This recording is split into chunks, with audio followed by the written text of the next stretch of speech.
ಅಸಂಖ್ಯ ಭಕ್ತರ ಹರಕೆ ಪೂರ್ಣಗೊಂಡ ವಿಶೇಷ ದಿನವಾಗಿದೆ. ಶ್ರೀರಾಮನ ಜನ್ಮಭೂಮಿಯಲ್ಲಿ ಇವತ್ತು ಗತ ವೈಭವ ಮರುಕಳಿಸುವಂತಹ ವಿಶಿಷ್ಟ ದಿನವಾಗಿದೆ. ಹೌದು, ಅಯೋಧ್ಯೆಯಲ್ಲಿ ಇಂದು ಧರ್ಮ ಧ್ವಜ ರಾರಾಜಿಸಲಿದೆ. ರಾಮನ ಜನ್ಮಭೂಮಿ ದೇವಾಲಯದ ನಿರ್ಮಾಣ ಕಾರ್ಯ ಪೂರ್ಣಗೊಂಡಿದ್ದರ ಸಂಕೇತವಾಗಿ ಇಂದು ಪ್ರಧಾನಿ ಮೋದಿಯವರು ಅಯೋಧ್ಯೆಗೆ ಭೇಟಿ ನೀಡಲಿದ್ದು ರಾಮ ಮಂದಿರದ ಮೇಲಿನಿಂದ ಕೇಸರಿ ಧ್ವಜವನ್ನ ಹಾರಿಸಲಿದ್ದಾರೆ. ಧ್ವಜಾರೋಹಣಕ್ಕೆ ಅಯೋಧ್ಯೆ ಸಕಲ ರೀತಿಯಲ್ಲೂ ಇದೀಗ ಸಜ್ಜಾಗಿದೆ. ಭರತ ವರ್ಷದ ಆತ್ಮ, ಅದರ ಚೈತನ್ಯ ಹಾಗೂ ಭವ್ಯದ ಅಡಿಪಾಯ ಭಗವಾನ್ ಶ್ರೀರಾಮ. ಶ್ರೀರಾಮ ಅಂದ್ರೆ ತೇಜಸ್ಸು, ಶೌರ್ಯ, ಆದರ್ಶಗಳ ಪ್ರತೀಕ. ಜೈ ಶ್ರೀರಾಮ ಎಂಬುದು ಆಧ್ಯಾತ್ಮಿಕತೆ ಹಾಗೂ ಸಾಂಸ್ಕೃತಿಕ ಪರಂಪರೆಯ ಸಂಕೇತವಾಗಿದೆ.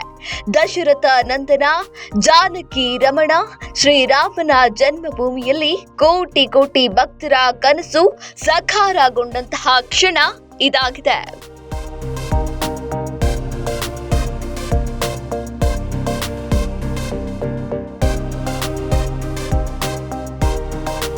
ಎರಡು 2025 ಈ ವರ್ಷ ಅಯೋಧ್ಯೆಯಲ್ಲಿ ರಾಮಲಲ್ಲಾ ಮೂರ್ತಿ ಪ್ರತಿಷ್ಠಾಪನೆಯ ಸಂಬಂಧ ವಿಶೇಷ ಸಂವತ್ಸರ ಹಾಗೂ ಜನವರಿ 22, 2024 ನಡೆದ ರಾಮಲಲ್ಲಾ ಮೂರ್ತಿ ಪ್ರತಿಷ್ಠಾಪನೆಯ ಮೊದಲ ಹಾಗೂ ಎರಡನೆಯ ವಾರ್ಷಿಕೋತ್ಸವಗಳು ವರ್ಷಾಂತಕ್ಕೆ ಜರುಗಲಿವೆ.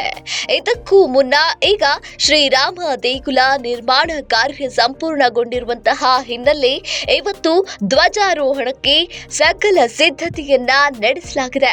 ಮಾರ್ಗಶಿರ ಮಾಸದ ಶುಕ್ಲ ಪಕ್ಷದ ಶುಭ ಪಂಚಮಿಯಂದು ರಾಮ ಮಂದಿರದ ಮೇಲೆ ಧರ್ಮ ಧ್ವಜ ರಾರಾಜಿಸಲಿದೆ.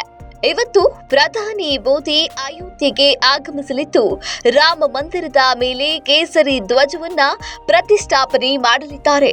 ಹೀಗಾಗಿ ಅಯೋಧ್ಯೆಯ ಜಗಮಗಿಸುತ್ತಿದ್ದು ಬೆಳಗ್ಗೆ 10ಕ್ಕೆ ಸಪ್ತ ಮಂದಿರಗಳಿಗೆ ಮೋದಿಜಿಯವರು ಭೇಟಿ ನೀಡಿ ಪೂಜೆ, ಮಾತಾ ಅನ್ನಪೂರ್ಣ, ರಾಮ ದರ್ಬಾರ್ ಗೃಹಕ್ಕೆ ಭೇಟಿ ಬಳಿಕ ಭಗವಾನ್ ರಾಮನ ವಿಗ್ರಹಕ್ಕೂ ಪ್ರಧಾನಿ ಪ್ರಾರ್ಥನೆಯನ್ನ ಮಾಡಲಿದ್ದು ಮಧ್ಯಾಹ್ನ 12ಕ್ಕೆ ಮಂದಿರದ ಮೇಲೆ ಕೇಸರಿ ಧ್ವಜಾರೋಹಣವನ್ನ ಮಾಡಲಿದ್ದಾರೆ. ಇನ್ನು ಧ್ವಜದ ಮೇಲೆ ಸೂರ್ಯ, ಓಂ ಚಿಹ್ನೆ, ಕುವಿದಾರ ವೃಕ್ಷ, ಕುಸಿರಿನ ಚಿತ್ರವನ್ನ ಅಳವಡಿಸಲಾಗಿದೆ. ಧ್ವಜಾರೋಹಣದ ಬಳಿಕ ಸಭೆಯನ್ನುದ್ದೇಶಿಸಿ ಮೋದಿಜಿಯವರು ಮಾತನಾಡಲಿದ್ದಾರೆ.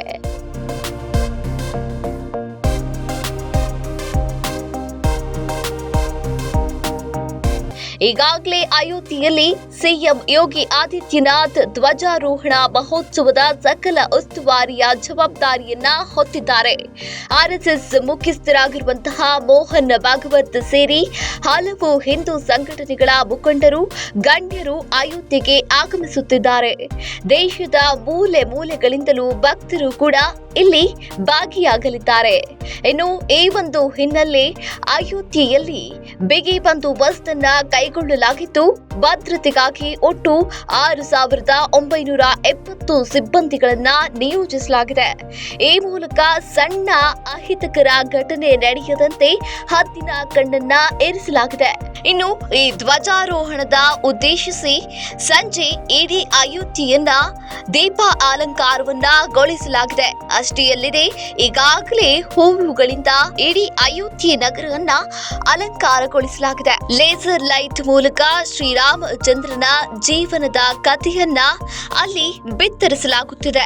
ಒಟ್ಟಾರೆ ಅಯೋಧ್ಯೆಯ ರಾಮ ಮಂದಿರ 2024 ಜನವರಿ 22ರಂದೇ ಉದ್ಘಾಟನೆಗೊಂಡಿದ್ರು ಮುಂದಿನ ಹಲವು ನಿರ್ಮಾಣ ಕಾರ್ಯಕ್ರಮಗಳು ಇನ್ನು ಪ್ರಗತಿಯಲ್ಲಿದ್ದವು.